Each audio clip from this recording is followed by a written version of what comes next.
शेतकरी मित्रांनो स्वागत आहे. बघू शकता आता दादा धावणे वापरून आलेलो आहे संपूर्ण धावणे. किती राहिलं दादा? सर्वप्रथम नमस्कार, जय महाराष्ट्र, जय श्रीराम. आणि आता या सगळ्या 5-6 म्हशी आहेत विक्रीसाठी बघा. बघू शकता प्युअर मुर्रामध्ये आणि कशा नवतर नाहीत का म्हाताऱ्या ते. आता याच्यातला काही तिसऱ्या तिसऱ्यांदा ही एक चौथ्यांदा आहे फक्त. एकच आहे. हा, आता ते लोकांनी आपले शेतकरी बांधव लय कमेंट करतात का दादानेच त्या म्हातारी म्हशी दाखवतात, म्हातारी म्हशी दाखवतात.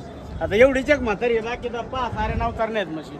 आणि या वैयक्तिक आपल्या आहेत. हा, या वैयक्तिक आपल्या सगळ्या 5-6 म्हशी विक्रीसाठी उपलब्ध आहेत. म्हणजे जरी शेतकरी आले गोठ्यावर पण म्हशी भेटून जातात. म्हशी बघा मित्रांनो प्युअर आहेत, जाती गोतीला एकदम सगळ्या मुर्रामध्ये आणि सगळ्याला एक 8-8 दिवस मागून दाखवा म्हशी. तर ती एक कवळी म्हशी दाखवा. बाय साऱ्या कावळ्या म्हशी हीच चावते आता ती म्हशी, नाही बाकी सगळ्या कावळ्या दाखवा. मागून म्हशी दाखवा. बघू शकतो मित्रांनो. पहा मागून म्हशी काय बोजे पहा म्हशीची. 14 लिटरची भांडी आहेत. हा, 14 सगळ्या कच्च्या आहेत. कच्च्या बघू शकतो.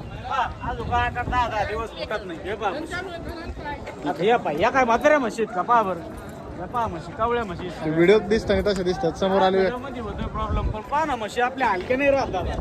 आणि आपला ओरिजिनल माल राहतो, आपण पिळून गाळून देतो, आपलं ओरिजिनल काम आहे. बरोबर. हा, 2 शब्दात इकडे तिकडे आल्यावर आणि एकदम खात्री देतो आपण म्हशीची. संपूर्ण म्हशी तोंडाला दाखवा. ठीक आहे बघा म्हशी अवेलेबल आहेत सगळ्या गोठ्यावर विक्रीसाठी. सगळे आता गोठ्यावर विक्रीसाठी उपलब्ध होत्या. गोठ्यावर जरी शेतकरी बांधव शनिवारपासून गुरुवारपर्यंत कॉल केला आणि गोठ्यावर जरी आपल्या घरगुती जरी म्हशी लागल्या तरी घरगुती पण म्हशी भेटून जात्या. आणि जाणलेल्या जर घेतल्या तर 2 टाइम गोठ्यावर पिळून देऊ. आणि या ओरिजिनल आपल्या म्हशी आहेत. बाकी आता तुम्हाला दुसरी गाड्या पण दाखवल्यात, हे आपला माल आहे बघा. बघा जर घ्यायचं असेल तर कॉन्टॅक्ट करून येऊ शकतो.